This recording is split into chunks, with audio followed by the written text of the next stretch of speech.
warahmatullahi wabarakatuh. Waalaikumsalam warahmatullahi wabarakatuh. Alhamdulillahirabbil alamin.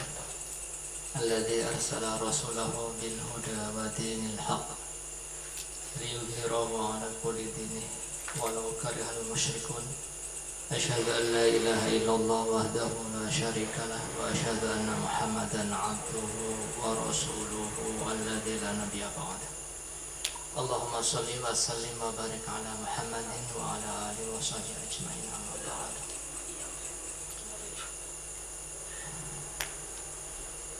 Alhamdulillah, puji syukur kehadirat Allah Subhanahu wa taala pada malam hari ini kita bisa bermuajah bersilaturahim, khususnya saya yang baru pertama kali masuk di kampus Al Khairiyah. Ala nasakan Ustaz. Iya, sama-sama. Dan mudah-mudahan ini menjadi silaturahim. Jadi niat saya silaturahim aja ya, bukan menggurui. Salawat dan salam semoga Allah limpahkan kepada junjungan baginda Nabi kita Muhammad sallallahu alaihi wasallam, para keluarga, sahabat dan pengikutnya yang setia mengikuti jejaknya hingga yaumul akhir. Amin. Ikhwanul kiram rahimakumullah, pada malam hari ini ya, sejatinya sih audionya banyak ya. Mungkin belum pada datang. Biasanya banyak Ustaz. Secara online ada. Oh gitu. Iya. Biasanya ada yang nampilin secara online. Ya.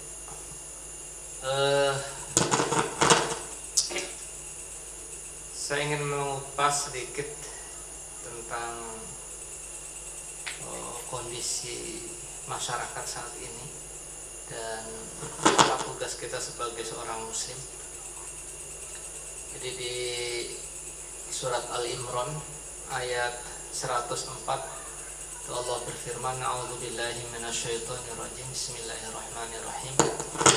Wal takum minkum ummatun yad'una ilal khair wa ya'muruna bil ma'ruf wa yanhauna 'anil munkar wa ulaika humul muflihun.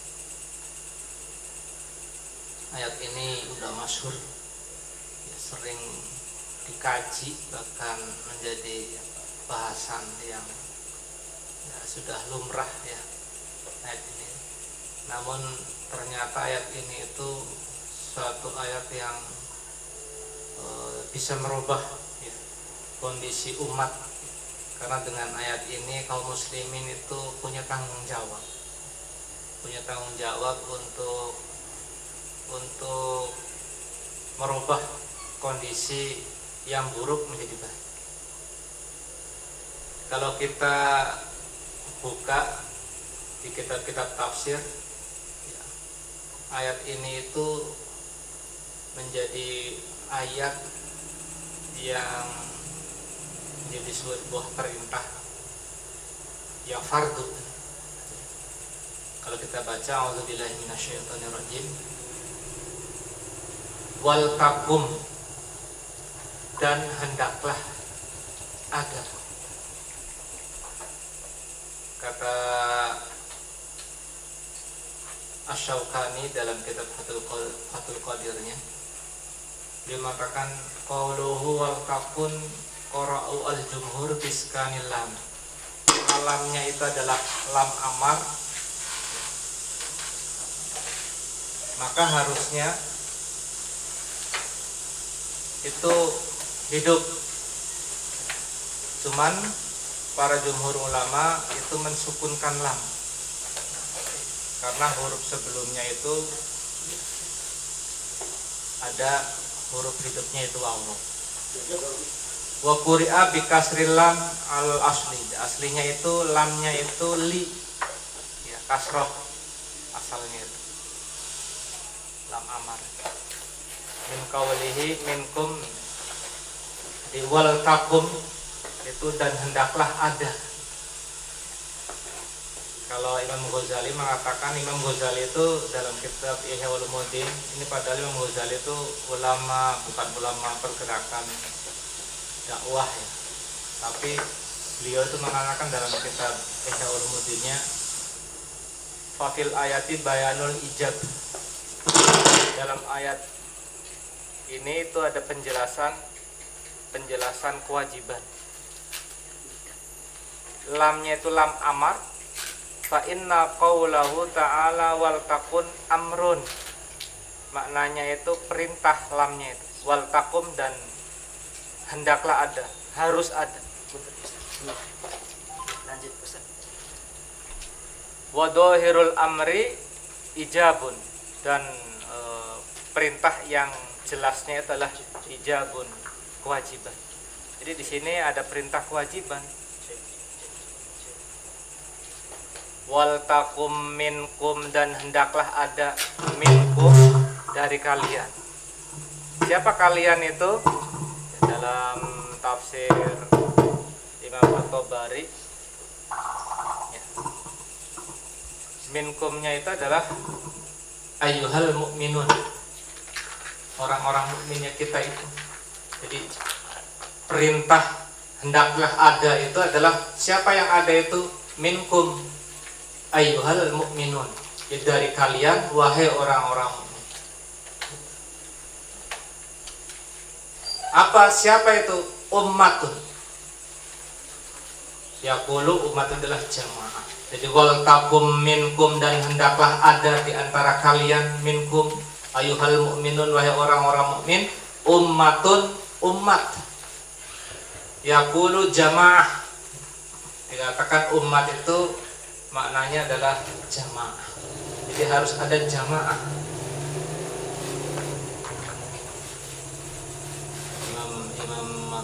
Ibnu Katsir dalam tafsirnya, qaulu ta'ala wal takum minkum ummatun, apa tugasnya tuh? Muntasabatun lil qiyami bi amrillahi fid da'wati ilal khair wal amri bil ma'ruf wan nahyi 'anil munkar. Jadi haruslah ada di antara kalian ummatun, umat, muntasabatun, yang tegak atau melakukan, lil qiyami, yaitu aktivitas bi amrillah fid da'wati ilal khair, yaitu memerintahkan perintah Allah fid da'wati, di dalam dakwah ilal khair, kepada khair, wal amri bil ma'ruf wan nahyi 'anil munkar. Jadi harus ada, kata Imam Ibnu Katsir dalam tafsirnya itu, yaitu umat yang tegak melakukan amar, ya, perintah Allah fid da'wati, dalam melakukan dakwah ilal khair, dakwah kepada khair, wal amri bil ma'ruf, dan perintah amar ma'ruf wan nahyi 'anil munkar, dan nahyi munkar. Jadi ini itu perintah dari Allah untuk ada di antara kaum muslimin itu sebuah jamaah, sebuah kelompok. Apa kelompok jamaahnya itu? Tugasnya itu yaitu lil qiyami bi amrillah fid dakwah, yaitu untuk melakukan perintah Allah untuk berdakwah ilal khair, wal amri bil ma'ruf wan nahyi 'anil munkar. Wal maksud min hadhil ayah an takuna firqatun, dan maksud di ayat ini, kata Ibnu Katsir, an takuna, agar ada firqah min hadhil ummati mutasaddiyatun li hadzal sya'n. Dia harus ada kelompok dari umat ini mutasaddiyatun li hadzal, untuk melakukan tugas perkara li hadzal sya'n, perkara dakwah kepada khair, amar ma'ruf, dan nahi munkar. Jadi ini juga ayat sebagai legalitas untuk membentuk sebuah jamaah, sebuah kelompok, sebuah gerakan, sebuah partai. Jadi ini dalil perintah untuk mendirikan sebuah kelompok yang melakukan tugas di dalam Al-Quran. Ayat 104 surat Al-Imran ini adalah ini legalitas. Jadi kalau kita bikin partai, bikin organisasi, ini legalitas di ayat ini. Bahkan menjadi sebuah perintah. Perintahnya perintah apa? Wajib. Kata Imam Ghazali itu menjadi ijabun. Fafil ayati bayanul ijab. Dalam ayat ini ada penjelas kewajiban. Wal takum itu kata Imam Ghazali amrun wa dhahirul amri ijab. Perintah dan perintah itu jelas kewajibannya. Cuman kewajibannya di sini enggak enggak fardu ain kata Imam Ghazali, wa fiha bayun annahu fardu kifayah la fardu ainin wa innahu idza qama bihi ummatun saqata al furud anil baqi.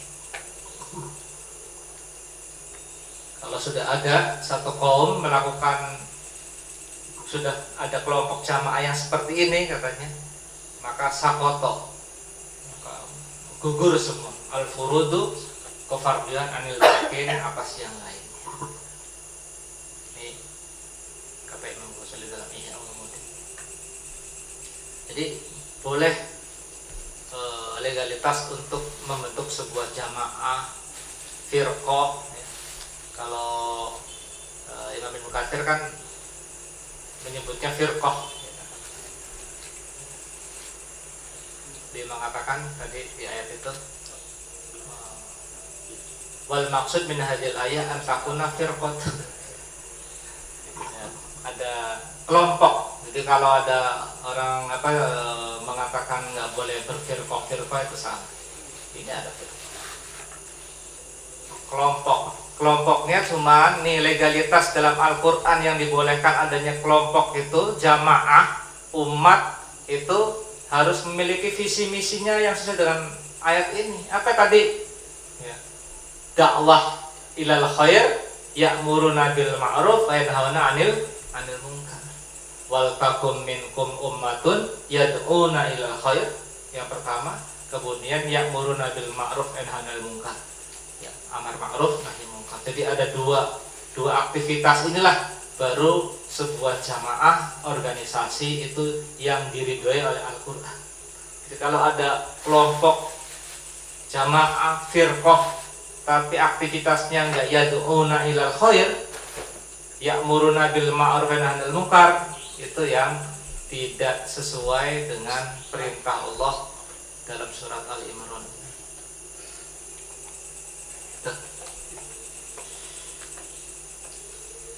Perintah ini kepada siapa? Kepada seluruh kaum muslimin. Dan perintahnya adalah wajib, tapi wajibnya wajib kifayah. Kalau sudah ada yang melakukan maka gugurlah kewajiban dakwah. Jadi tidak semua umat Islam itu harus berdakwah.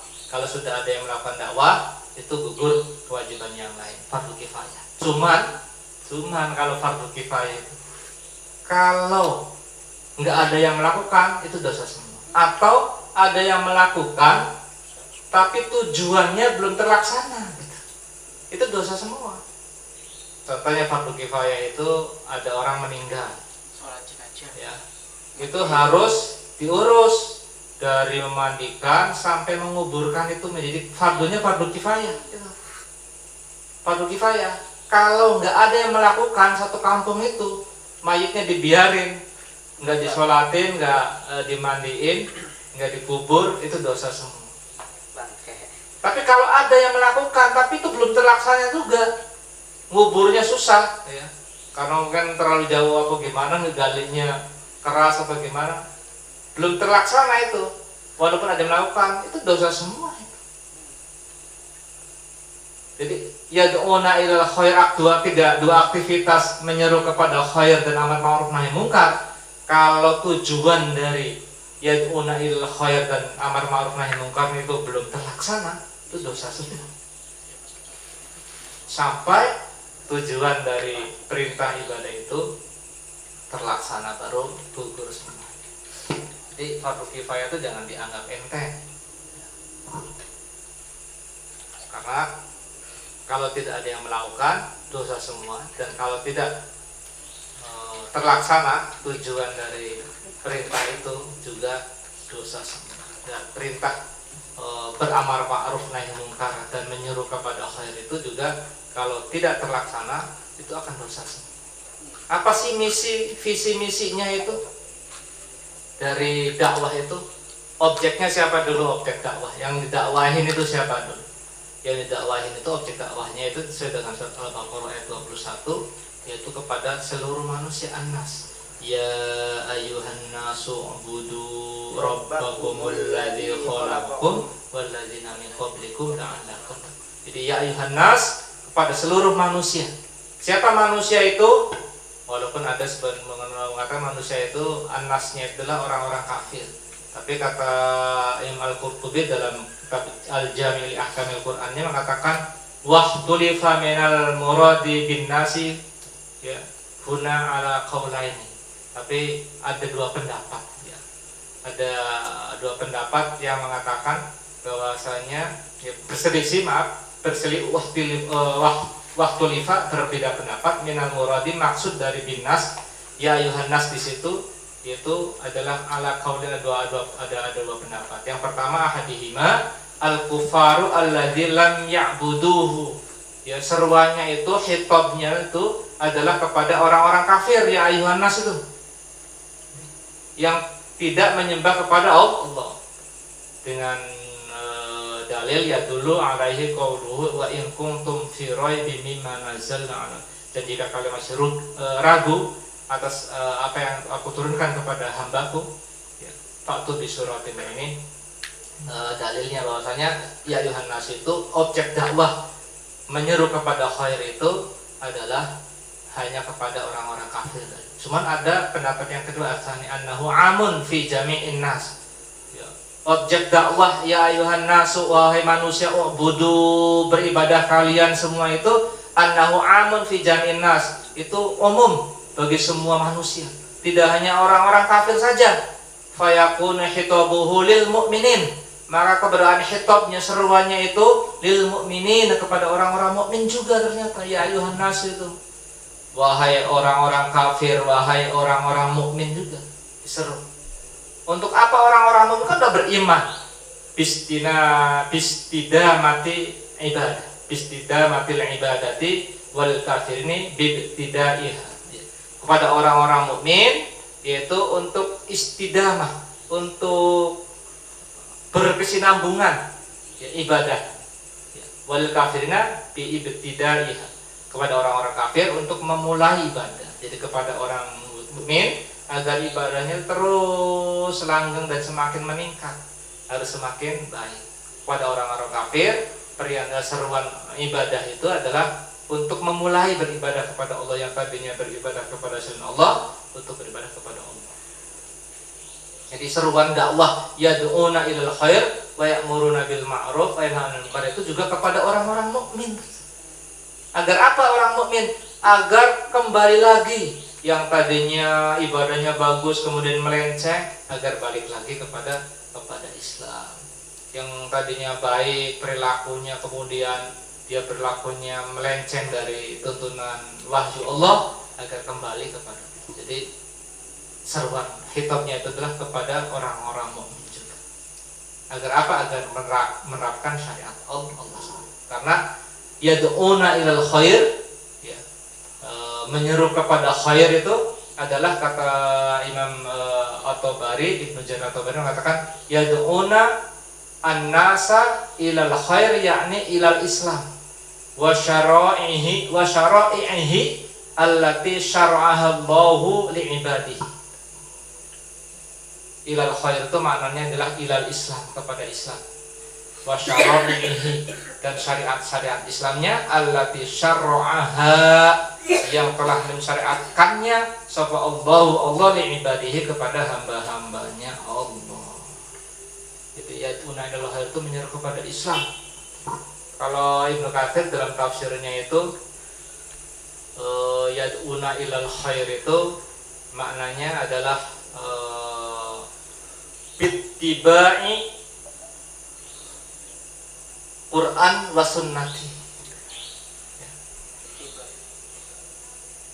Yad'una ilal khair, kata Abu Ja'far Al-Baqir, qara'a Rasulullah sallallahu alaihi wasallam wal takum minkum ummatun yad'una ilal khair, tsumma qala al khair ittiba'ul Qur'ani wa sunnati.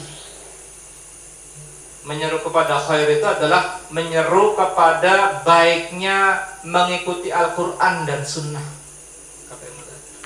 Kalau Imam At-Tabari mengatakan al-khair itu adalah kembali kepada Islam, menyeru kepada Islam dan syariat-syariatnya yang telah disyariatkan Allah kepada hamba-hambanya.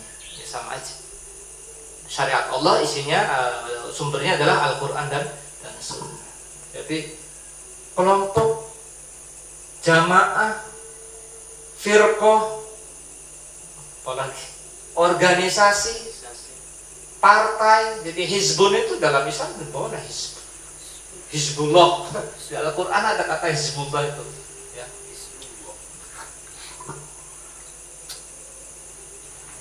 Yang dilegalkan oleh Allah Subhanahu wa taala, kelompok jamaah organisasi ini adalah yang memiliki aktivitasnya yad'una ilal Islam, yad'una ilal Quran wa sunnati, yad'una ila syara'ihi syara'allahu li ibadihi.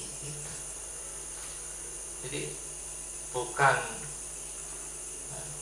kelompok dakwah yang di Al-Quran itu adalah bukan partai, bukan sembarang partai gitu. Ya, kalau sekarang ada nggak? Ada. Hizbun, partai yang menyerunya itu yad'una ilal khair, itu menyeru kepada Islam, kepada syariat Islam.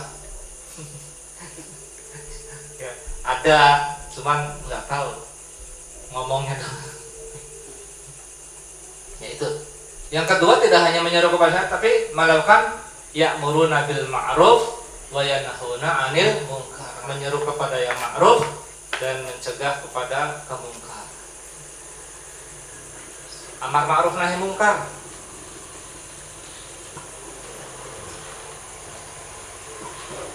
Amar ma'ruf nahi mungkar itu objeknya kepada siapa? Kepada yang sederajat, kepada yang bawah, kepada diri kita, juga kepada yang atas.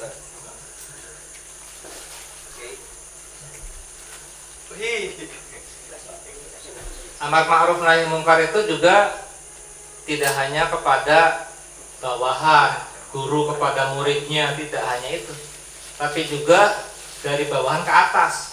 Kepada siapa? Kepada pemilik kekuasaan. Amar ma'ruf nahi mungkar yang paling hebat itu adalah menyeru kepada as-sultan, Ketua lah.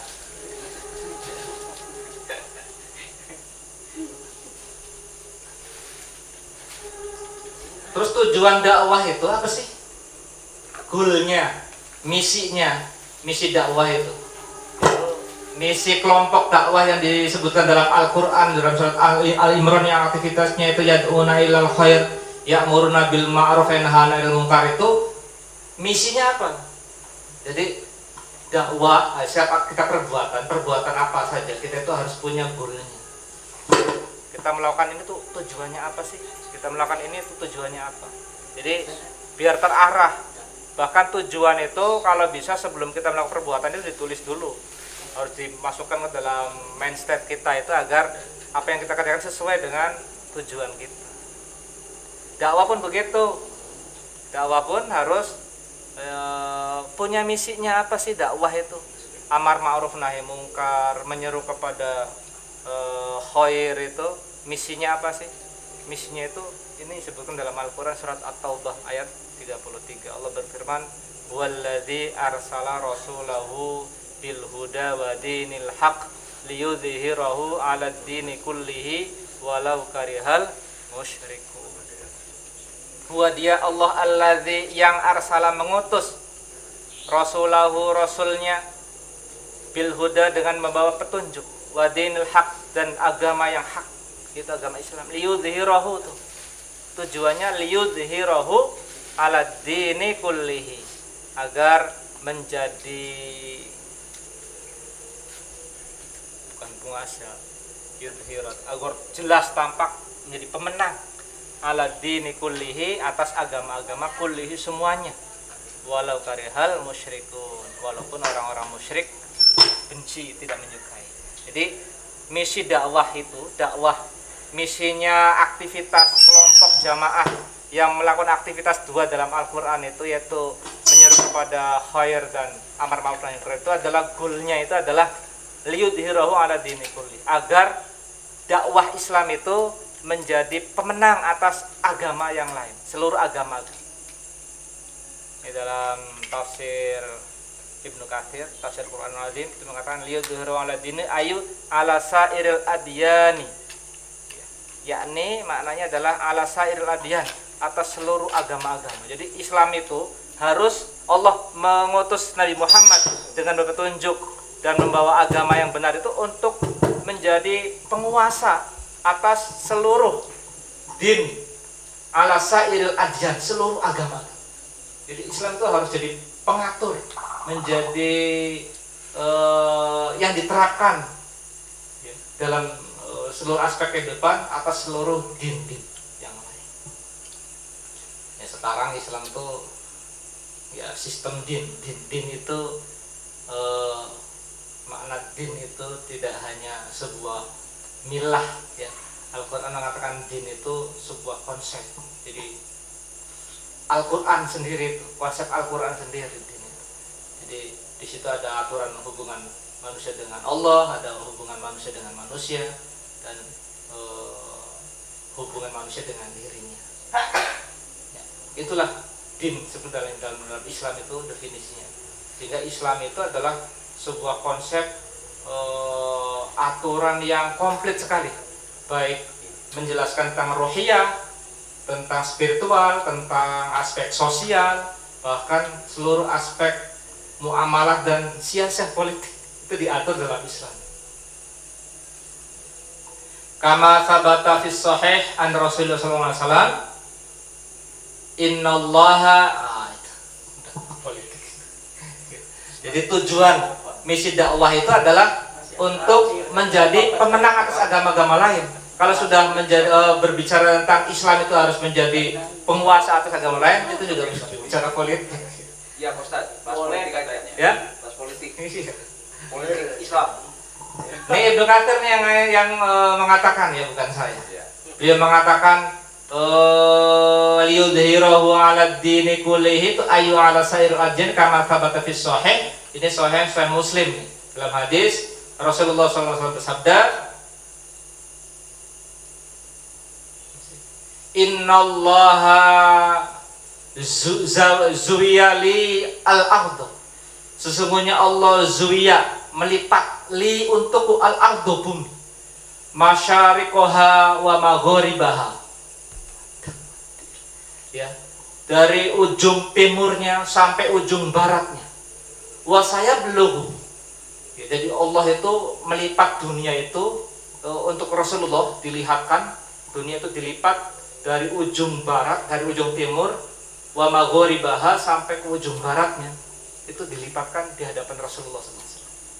Kata Rasulullah, wa saya belum mulku ummati, wa saya belum, dan akan sampai, akan mencapai mulku ummati, kekuasaan, kerajaan umatku, ma zuwiyali, apa yang telah dilipatkan kepadaku, minha, darinya. Jadi nanti kekuasaan umatnya Nabi Muhammad itu akan seluruh bumi yang sebagaimana Allah lipatkan di hadapan Rasulullah. Coba bayangkan. Jadi Islam itu akan menjadi penguasa dunia. Sudahkah? Belum. Belum seluruh dunia. Yang pernah ada itu 3/4 dunia. Jadi Islam pernah menguasai dunia 3/4-nya. Tapi ada 2 benua yang belum terjamah oleh kekuasaan Islam zaman dulu, yaitu benua Amerika dan Australia. Ya, kalau Eropa itu udah sebenarnya Eropa itu, cuman yang Romanya belum, ya, pusatnya yang belum. Tapi nanti Roma juga ada hadisnya, itu Roma juga akan ditaklukkan oleh Islam. Jadi ini Allah Subhanahu wa ta'ala dalam surat At-Taubah 33 ini sampai mengutip hadis yang bahwasanya nanti itu bahwa Islam itu dakwah huda wa dinil haq itu akan benar-benar liyudhhirahu, akan menjadi pemenang ala dini kulli, atas seluruh agama. Jadi nanti semuanya Islam semua. Hebat ya. Itu kiamat ya. Habis itu kiamat. Dalam hadis itu berapa tahun Imam Mahdi itu. Jadi kekuasaan itu dalam Islam itu bicara politik itu Islam. Jadi kata politik itu bahasa Arabnya apa? Siasa. Biasa dia. Siasa itu akar katanya dari kata ilmu madinya sasa kan. Ilmu dorenya yasusu, masdarnya siasa. Sasa yasusu siasatan. Siasatan. Politik. Itu ada dalam sebuah hadis itu. Hadis sahih berarti. Kata Rasulullah, kanat banu Israel tasusuhum. Ilmu dore. Dari yasa yasusu pakai ta karena itunya Banu Israel ya, pakai tak. Kanat Banu Israel tasusuhum al-ambiya'u. Dulu Bani Israel itu tasusuhum, diurus mereka al-ambiya'u oleh para nabi. Ada kan? Bahasa siasa itu di hadisnya itu ada. Maka Islam itu ya anti politik, anti. Jadi kalau ya orang mengatakan jangan main tentang politik, ya dianya juga dipolitiki. Diurus kan politik kan?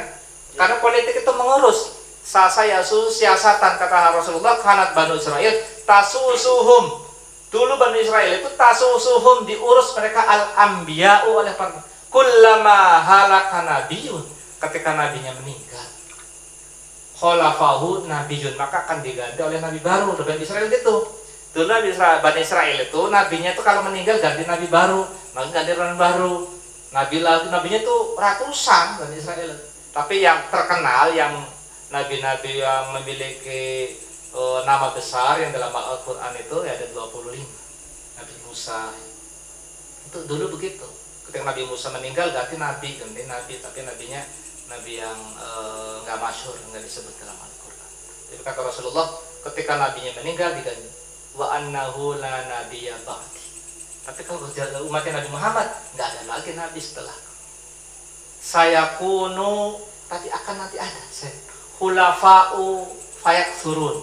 Nanti ada pengganti ya, khalifah-khalifah yang banyak. Nah, itu politik ada dalam hadisnya. Jadi jangan ngerti politik Islam itu. Harus ya berpolitik. Harus jadi penguasa ya Muslim Islam itu.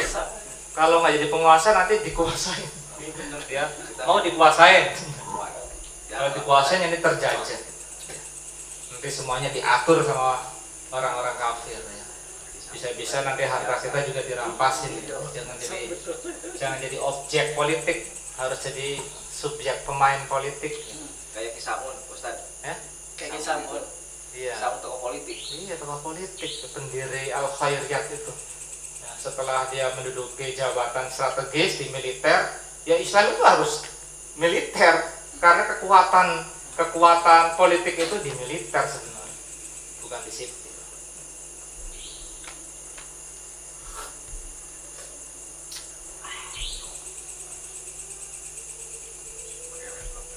Politik, kekuasaan. Bahkan Rasulullah SAW kalau bicara kekuasaan ya itu ada doa yang diajarkan dalam Al-Quran untuk Rasulullah. Ya, dalam surat Al-Isra ayat 80 kita buka. Ya, itu ketika Rasulullah SAW diperintah hijrah. Jadi hijrah adalah perintah Allah Subhanahu Wa Taala. Itu ada doa yang diajarkan oleh Allah dalam Al-Quran surat Al-Isra ayat 80. Allah berfirman, wakul, dan katakan Muhammad.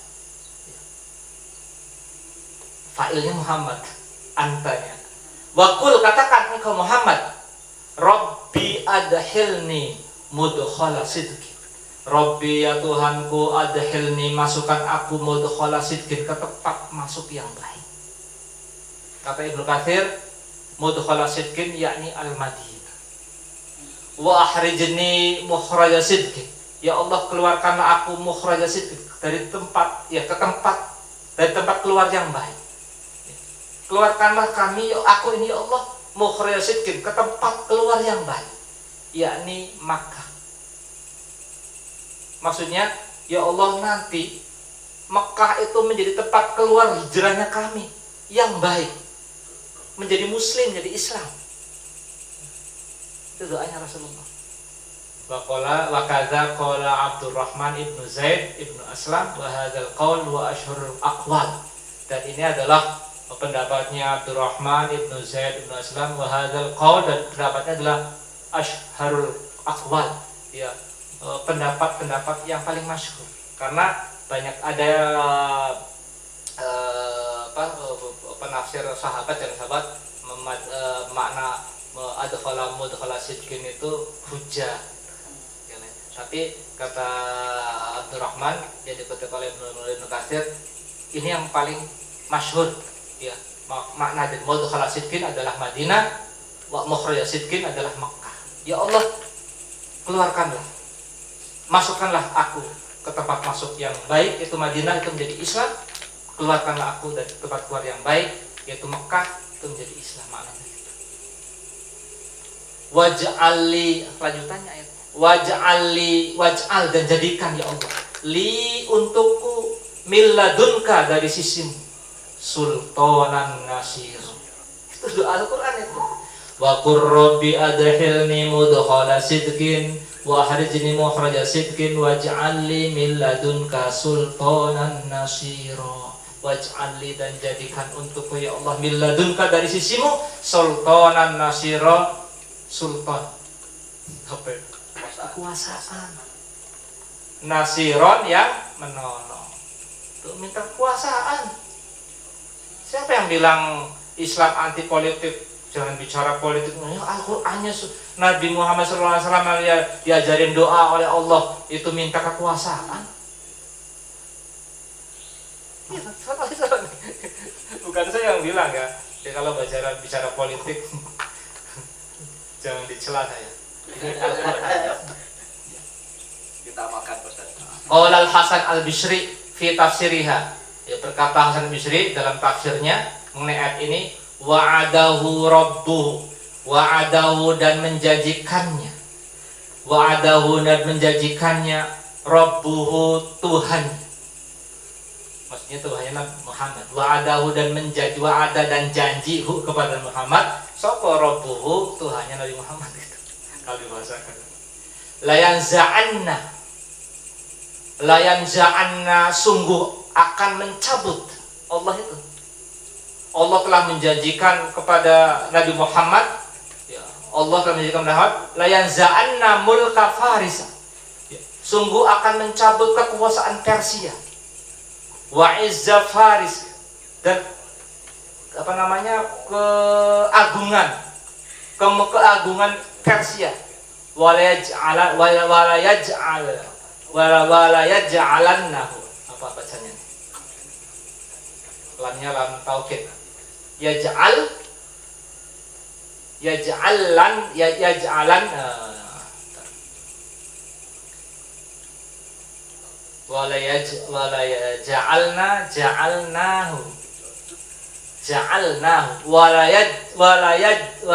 ja'alnahu, dan sungguh akan dijadikan lahu, bagi Muhammad, wa mulkar rum wa izzarum wa la yaj'alannahu, ya, wa la yaj'alannahu, dan akan menjadikannya untuk Nabi Muhammad, wa la yaj'alannahu, dan akan menjadikannya mulk rum dan izzah rum lahu, bagi Nabi Muhammad.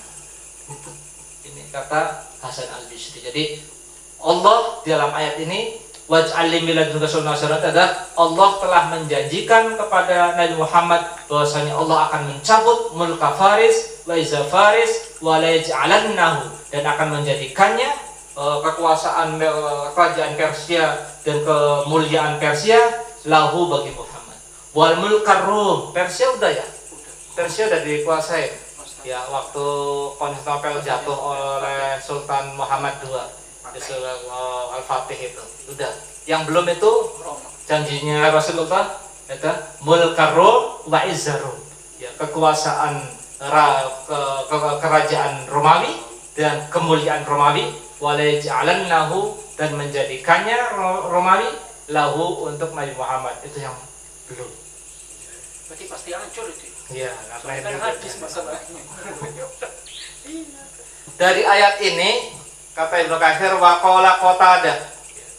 Qatadah al-Tahir jawaban sahabat. Fiha dalamnya inna nabiyya sallallahu alaihi wasallam.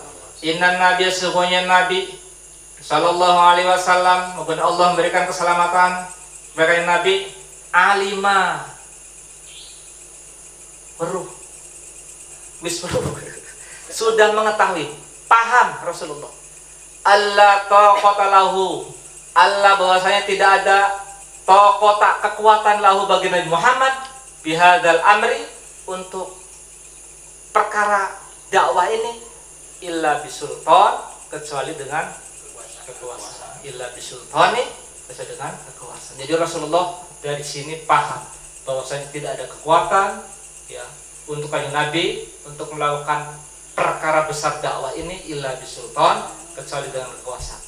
Fasa'ala, maka minta sapa Nabi Muhammad, fa'ilnya sultanan, kekuasaan. Nabi Muhammad kemudian minta kekuasaan, nasiron, yang menolong li kitabillah, kepada kitab Allah, wali hududillah, dan kepada had-had Allah, wali faraidillah, kepada kefardan Allah, wali iqamati dinillah, bagi tegaknya agama Allah. Jadi kemudian Rasulullah meminta kepada Allah kekuasaan yang menolong Al-Quran, menolong hukum-hukum had Allah, menolong keparfuduan Allah, menolong tegaknya agama Allah.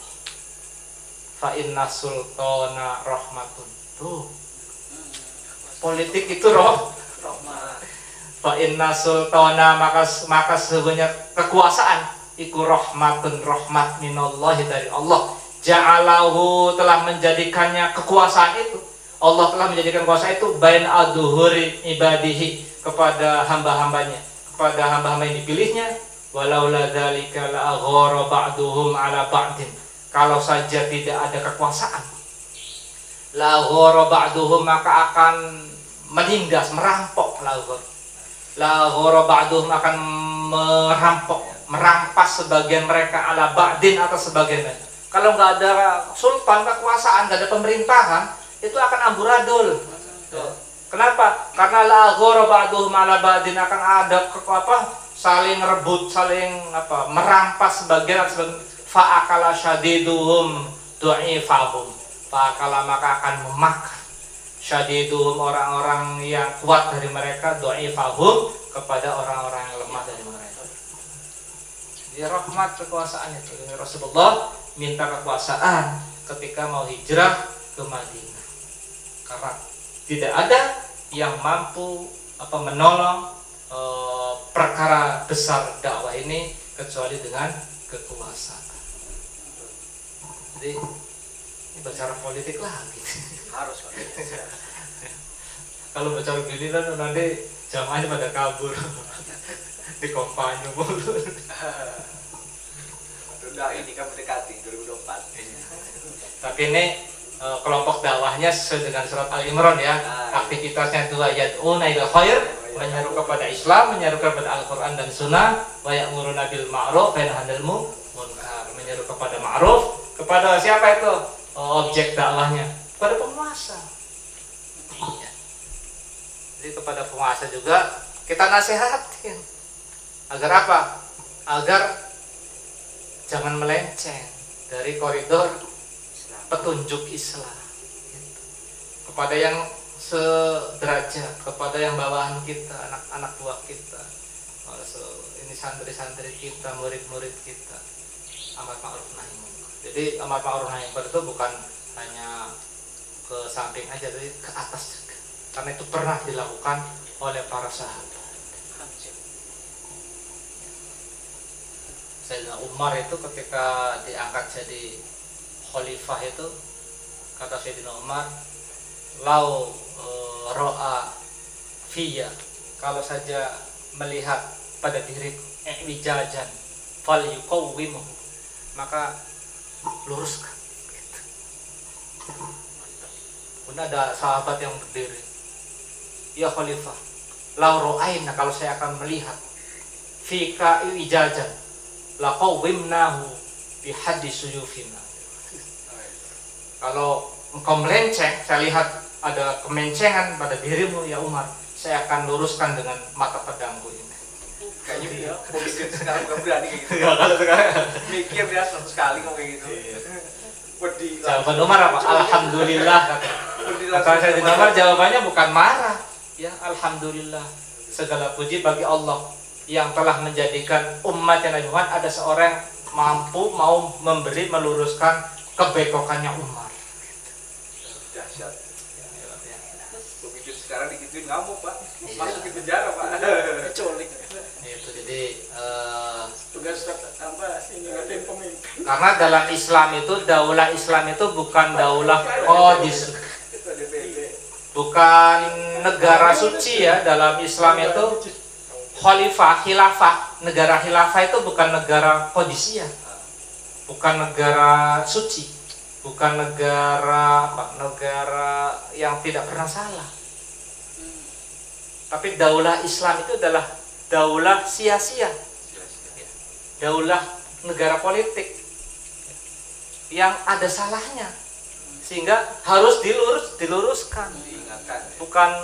Bukan kayak apa namanya di Roma, di Vatikan, ya kekuasaan Vatikan itu suci, nggak boleh ada yang. Tapi dalam Islam, pemimpin itu khalifah itu bisa, bahkan bisa diturunkan itu dalam Islam. Kalau sudah tidak mampu untuk mengemban amanah kepemimpinan. Tapi yang nurunin bukan rakyat. Dalam sistem demokrasi yang nurunin rakyat. Tapi dalam sistem pemerintahan Islam yang nurunin mahkamah mudzalim. Mahkamah.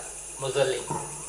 iya. Oh, Jadi Setingkat apa ya? Mahkamah Konstitusi. Konstitusi yang bisa mencabut kekuasaannya khalifah.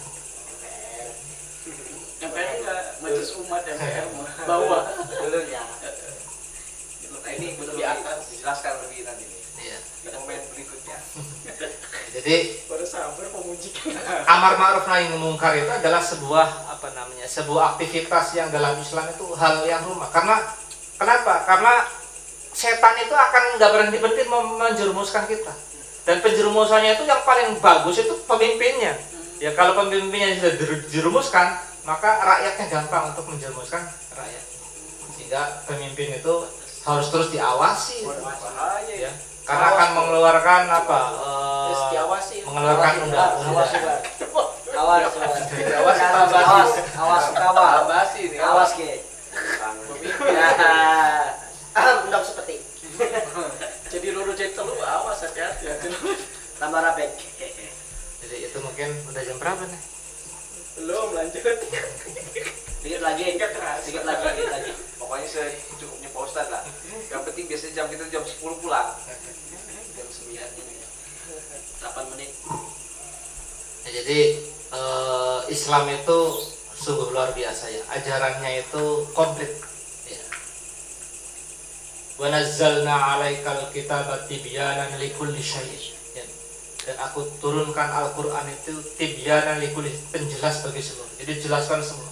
Seluruh aspek kehidupan itu jelaskan. Karena apa? Karena semua aktivitas hidup itu sudah ada dalam Al-Qur'annya. Aturannya sudah ada.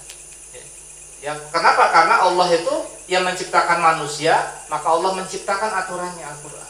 Jadi seorang muslim itu tidak boleh ya meninggalkan aturannya dari wahyu Al-Qur'an, dari wahyu Allah Subhanahu wa taala. Ya. Sehingga orang yang mengambil sistem di luar Islam itu sangat dilarang bagi seorang muslim. Jadi dia harus tunduk, patuh kepada petunjuk Al-Quran dan Sunnah.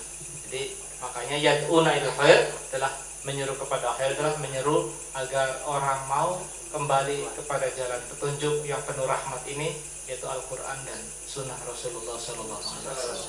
Dan Islam tidak hanya mengajarkan konsep, ini kan konsep ya. Ya, fikroh ini kan fikroh. Al-Quran itu fikroh, tapi ada torikohnya, metodenya untuk konsep-konsep yang tadi itu. Thariqahnya itu apa? Ya. Thariqahnya itu adalah tadi asul kekuasaan. Sehingga Imam Ghazali itu mengatakan ad-din wal hukmu tau'aman. Agama dan kekuasaan itu dua saudara kembar. Tahu saudara kembar? Bahkan tau'aman itu dalam komusnya itu bukan hanya saudara kembar, tapi kembar siam. Kembar siam, tahu? Kembar siam itu yang nempel, harus dibelah baru bisa pisah. Itu tau'aman. Kata Imam Ghazali, ad-din wal hukmu tau'aman. Agama dan pemerintahan itu dua saudara kembar siam. Dua saudara kembar yang nggak bisa dipisahin, agama dan kekuasaan. Kenapa? Karena agama, kata Imam Ghazali, ad-din usun wasulqan harisun. Agama itu pondasi, kekuasaan itu penjaganya, penjaga pondasi ini. Ma laisa lahu usun famahdumun. Sesuatu yang nggak ada pondasinya runtuh. Ini kalau nggak ada pondasinya ya rugruk ya, pakai kayu doang gitu, ininya berat, rugruk. Tanpa pondasi, tanpa agama itu akan runtuh, mahdum. Wa ma laisa sultanun harisun, dan sesuatu yang tidak penjaganya fadoiun, sesuatu yang tidak ada penjaganya maka lenyap. Ya kalau nggak ada sultan, ya agama akan lenyap, habis. Nggak ada yang menjaganya. Siapa menjaga sultan? Dengan apa? Dengan diterapkan. Ya. Ketika ada perintah as-sariqu was-sariqatu faqta'u aydiyahuma, pencuri laki-laki, pencuri perempuan, potong kedua tangannya. Itu hanya konsep Al-Qur'an. Siapa yang menerapkannya? Yang menerapkannya, yang mengeksekusi potongnya siapa? Ya hakim, eksekutornya. Bukan kita, bukan ustadz yang motongnya, eksekutor. Siapa eksekutornya itu? Yang sudah dipilih menjadi hakim oleh penguasa sultan. Ya, kalau nggak ada itu, nggak ada sultan, ya agama akan lenyap. Fadoiun, malai salahu harisun fadoiun. Sesuatu yang tidak ada penjaganya, tidak ada sultan kekuasaannya, maka akan lenyap. Kekuasaan nggak ada agama. Nggak ada agama itu pondasi, kata Imam Ghazali, usun, dia akan runtuh. Jadi nggak bisa dipisahkan. Itu Imam Ghazali itu imamnya para ahli tasawuf. Iya betul. Jadi kalau ngaji tasawuf itu ke Imam Ghazali aja, gurunya. Imam Ghazali yang ahli tasawuf ngomongnya politik ya kan? Ad-din wal hukmu tau'aman. Baca kan bahas tentang politik. Jadi Islam dengan politik yang nggak bisa dipisahkan, karena Al-Quran perlu politik. Untuk apa? Untuk bisa eksis fikrohnya, konsepnya. Kalau nggak ada politik, kekuasaan politik, maka ya Islam hanya nama saja nanti. Al-Qurannya mana? Dibaca enggak, dipelajari enggak, dilarang. Zamannya PKI kan dilarang. Ada jirok, semangat ya. Ya semangat dilarang juga. Ya, sekarang sudah dulu sebenarnya sedikit dilarang, tapi dengan halus. Larangnya apa? Pelajaran di umum dihilangin. Iya. Ngaji Kurikulum. nggak ada. Kurikulumnya dirubah.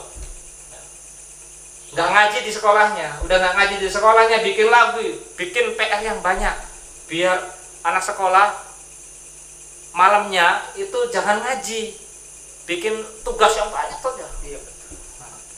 Nantinya kan, Pak nggak ngaji kenapa? Banyak PR. Siapa itu yang bikin kurikulum gitu? Penguasa kan? Penguasa nggak ngerti agama gitu. Iya. Udah sekolahnya pelajaran agamanya dikurangin, dihilangin, disibukkan lagi biar nggak ngaji. Jadilah tawuran. Jadi gangster-gangsteran.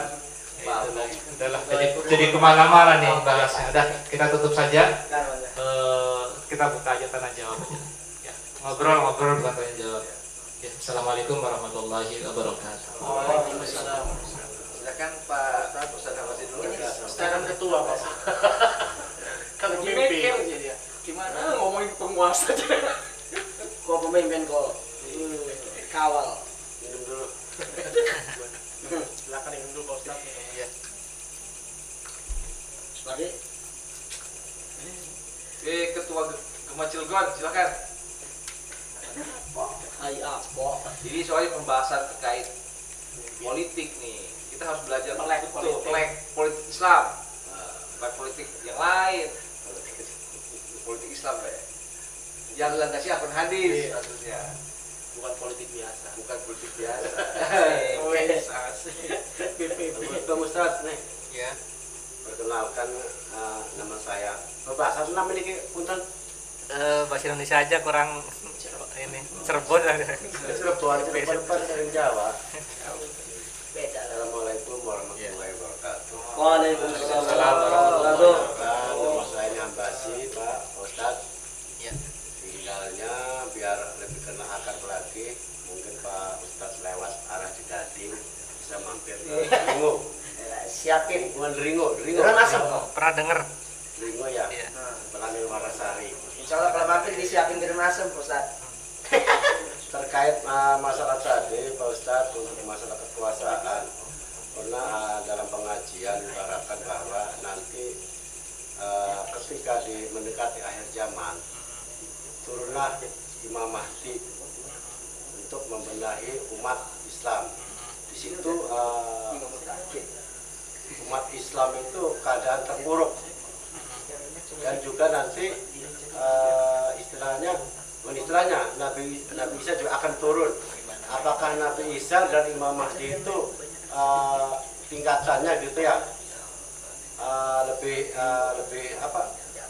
lebih ada kekuatan mana, apa Imam Mahdi apa Nabi Isa? Terus yang tadi diutarakan sama Pak Ustadz, kekuasaan Islam nanti akan berkuasa seluruh dunia ya mungkin ya. Iya. Tapi kan istilahnya kan mendekati istilahnya mau kiamat, kan ada istilah kehancuran umat Islam itu, sehingga turunlah Imam Mahdi dan Nabi Isa. Mohon penjelasan sebentar.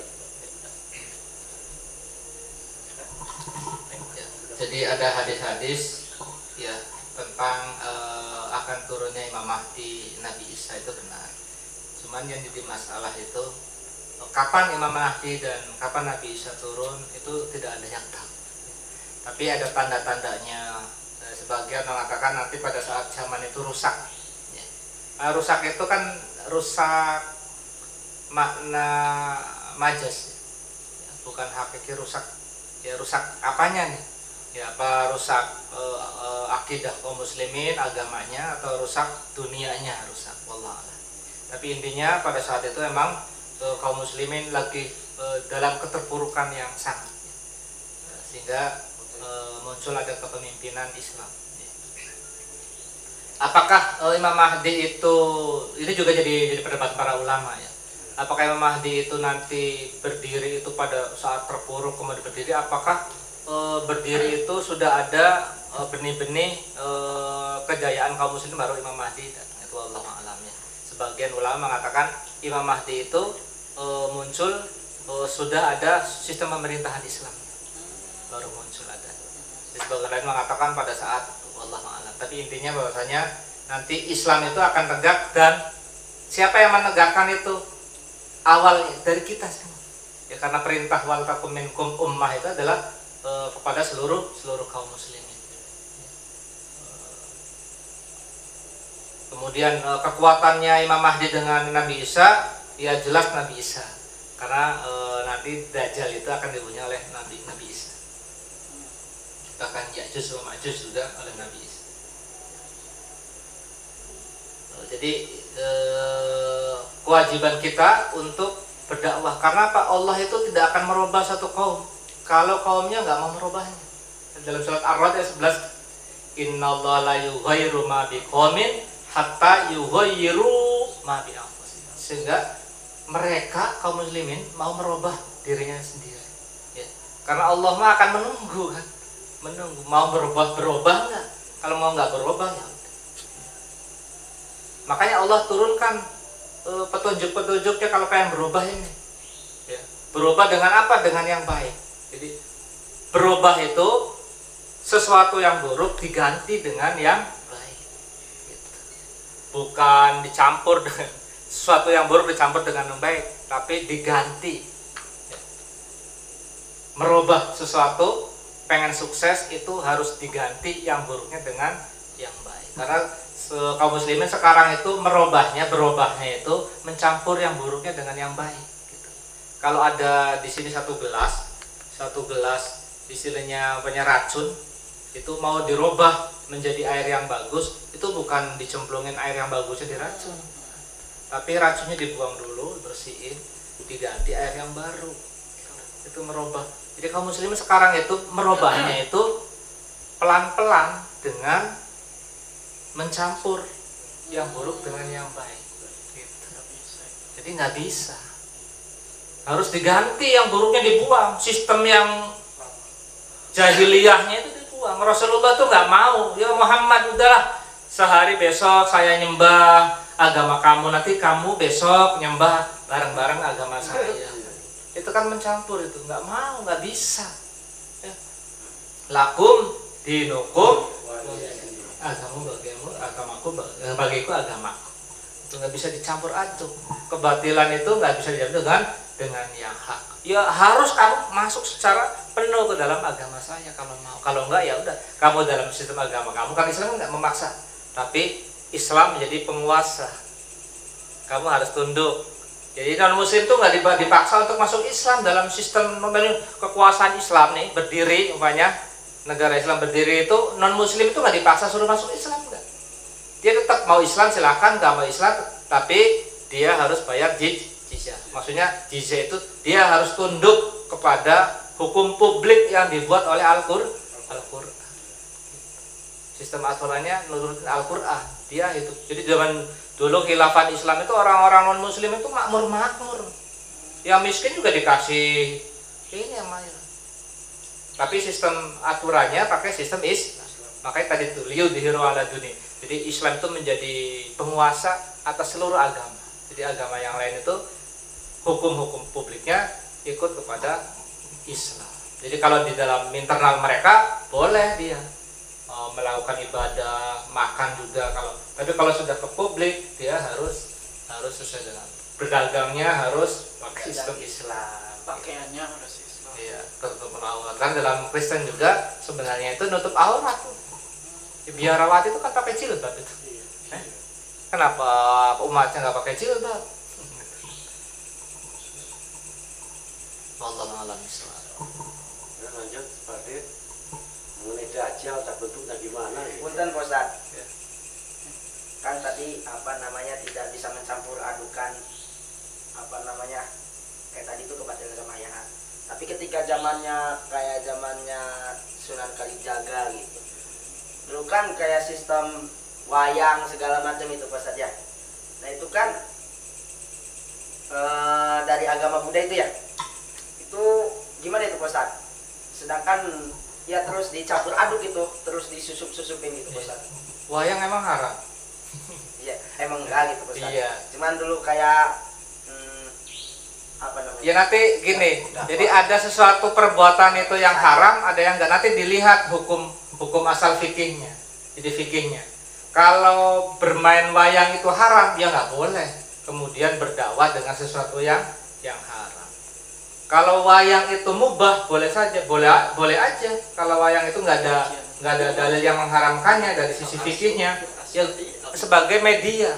Ya, saya komputer ya, laptop, ya, pakai laptop, pakai pengarah suara. Ya mungkin dulu itu wayang tuh ini, laptop dulu mungkin kan. Laptop hukum asal benda apa dalam fikihnya? Al aslu fil asya'i al ibahah. Benda itu asal hukum benda itu mubah. Malam yaruddu dalil tahrim. Sebelum ada dalil yang haram, semua benda itu mubah.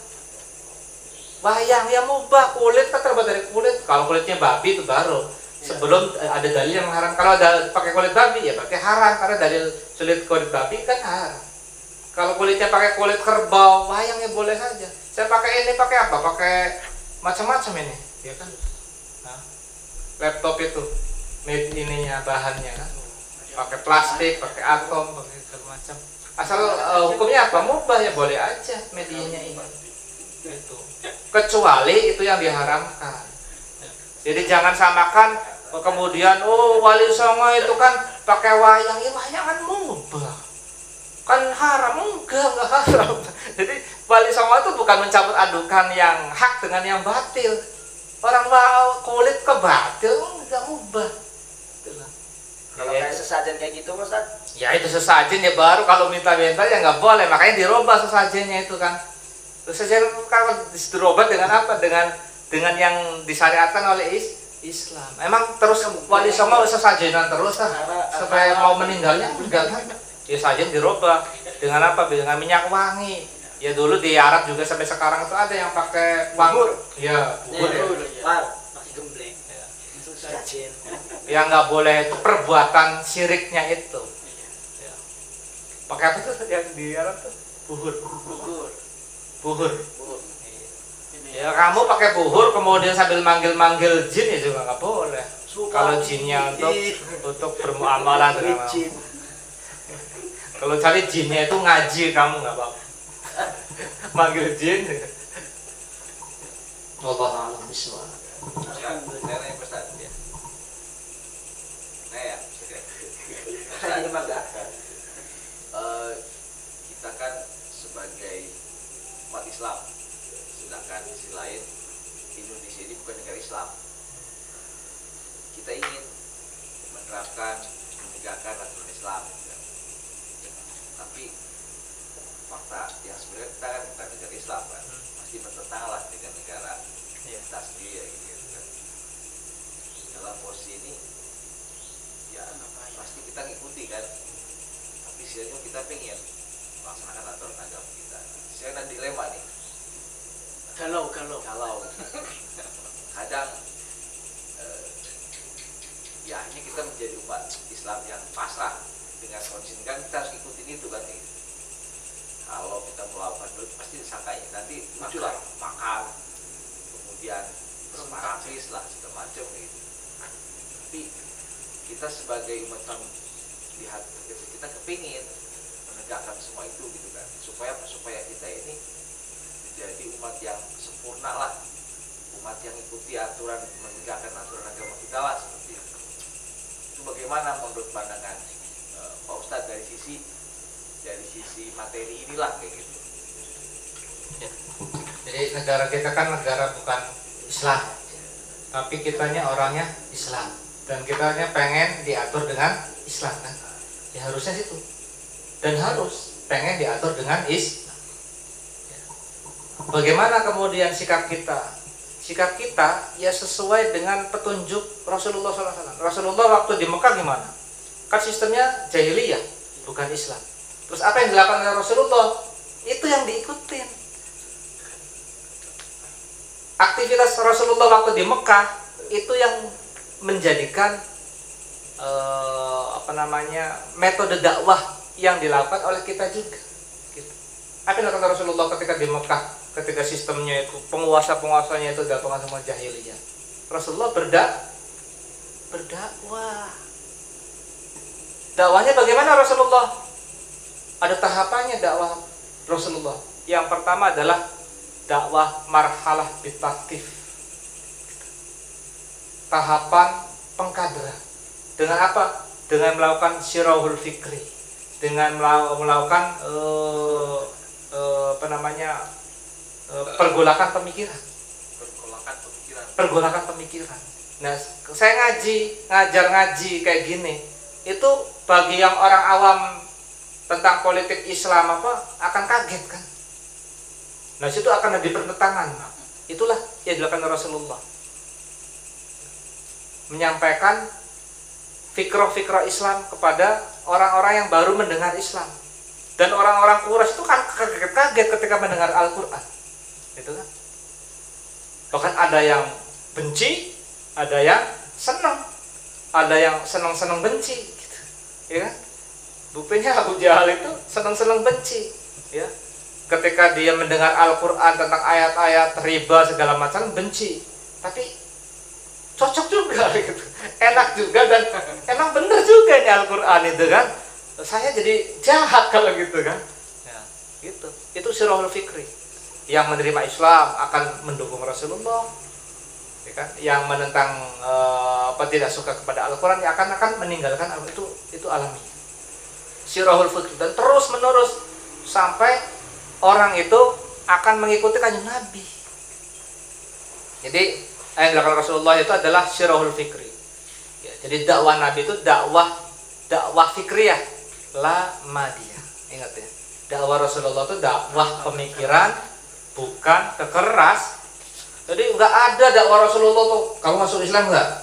Nggak masuk Islam, saya tusuk. Ada nggak? Nggak ada. Tapi bacain ayat Al-Qur'an. Ya, Sayyidina Umar itu, ya, tadinya sudah menghunus, dibacain Al-Qur'an sama adiknya itu. Ya, luluh hatinya. Apa itu? Pemikirannya yang diserang itu. Kenapa? Karena manusia itu al-insanu yukawifu sulukahu bima fahimi anha. Manusia itu akan berperilaku sesuai dengan pemahamannya. Sehingga dakwah Islam itu dakwah tafhim, dakwah menanamkan pemahaman. Saya ini menanamkan pemahaman kepada audiennya. Agar apa? Agar si audien itu paham, setelah paham dia akan berperilaku sesuai dengan pemahaman. Karena al-insanu yukawifu sulukahu bima fahimi anha. Orang kalau pemikirannya bahwa A itu baik, dia akan melakukan A. A itu B itu buruk, dia akan meninggalkan B. Tanamkan itu oleh Rasulullah sehingga para sahabat akan paham dan akan menjadi suluknya. Kalau dalam tasawuf kan suluk. Itu agar terus menerus menjadi suluknya. Di Quran terus dekat sama Allah, menjadi perilakunya dekat sama Allah Subhanahu wa taala. Jadi bukan dengan kekerasan. Jadi ada yang mengatakan dakwah ini dakwah penegakan khilafah, penegakan syariat Islam itu teroris. Itu enggak ada dalam dakwah konsep Rasulullah. Dakwahnya pemikiran sampai dia paham dan sampai dia benar-benar setuju dan akan memperjuangkannya. Nggak dipaksa. Terus sampai banyak. Kalau penduduknya di Indonesia itu 250 juta. 200 juta dipahamin. Sisa 50 juta biarin. Akan gimana penduduknya? Gitu. Ya dengan dakwah. Sehingga Al-Qur'an mengatakan wal takum minkum ummatun yad'una ilal khair wa ya'muruna bil ma'ruf. Itulah menanamkan sirahul fikri. Pertama Rasulullah itu dakwahnya sirahul fikri, kerang pemikiran terus. Pemikiran dia wah itu enak, ini tuh begini bagus, serang salah itu LGBT itu buruk gitu kan. Wah ini tuh konsepnya salah, ini yang bagus gini. Terus sampai dia paham dan mengikuti Islam. Ini itu dakwahnya. Ya.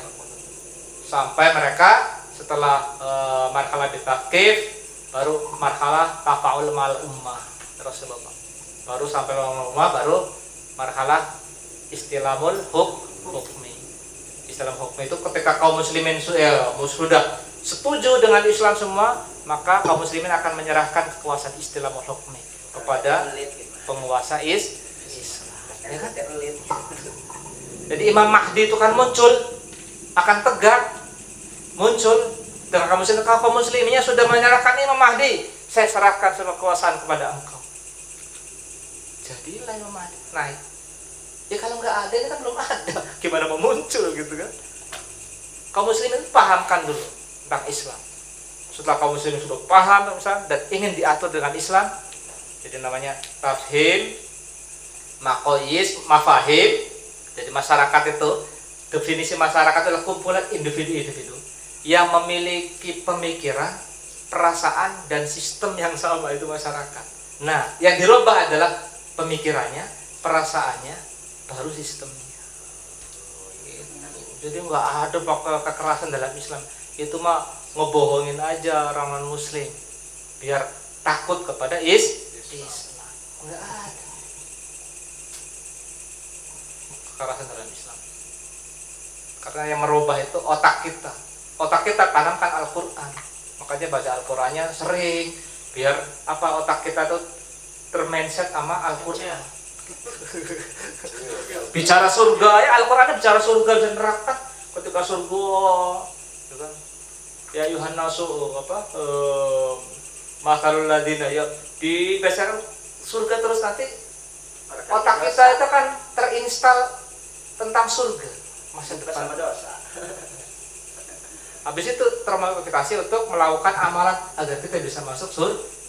Tentang neraka siksanya, betapa pedihnya, perihnya dalam Al-Quran. Ketika kita membaca Al-Quran terus menerus tentang itu, maka kita akan takut, ya Allah luar biasa sakit. Kalau saya cuma sakit panas dingin belum apa-apa, ketika di Al-Quran kata Rasulullah, kullama najilat juluduhum badalnaha juludan ghairah. Ya, ketika akan rusak kulitnya akan diganti dengan kulit yang baru. Agar apa? Liyudhiko, agar merasakan sakitnya. Coba. Ya kan? Kalau baca itu kan jadi akan takut kan sisa neraka itu. Oh, kalau di sini sakit, ya, ada batasnya, setelah itu hilang rasa sakitnya. Di neraka itu bukan hilang sakitnya, diganti lagi dengan kulit yang baru biar sakit lagi. Terus-terusan itu. Ya, itulah. Jadi yang dirubah adalah pemikiran fikrah. Ketika pemikiran dirubah, maka akan menjadi suluk, menjadi perilaku. Ya wallahu a'lam bishawab. Ya, udahlah. Cukup Ustaz. Ya. Alhamdulillah. Kita tutup dengan baca Alhamdulillahirrahmanirrahim. Subhanakallah bihamdika asyhadu an la ilaha illa anta astaghfiruka wa atubu ilaik. Wabillahi taufiq wal hidayah. Wassalamualaikum warahmatullahi wabarakatuh. Waalaikumsalam.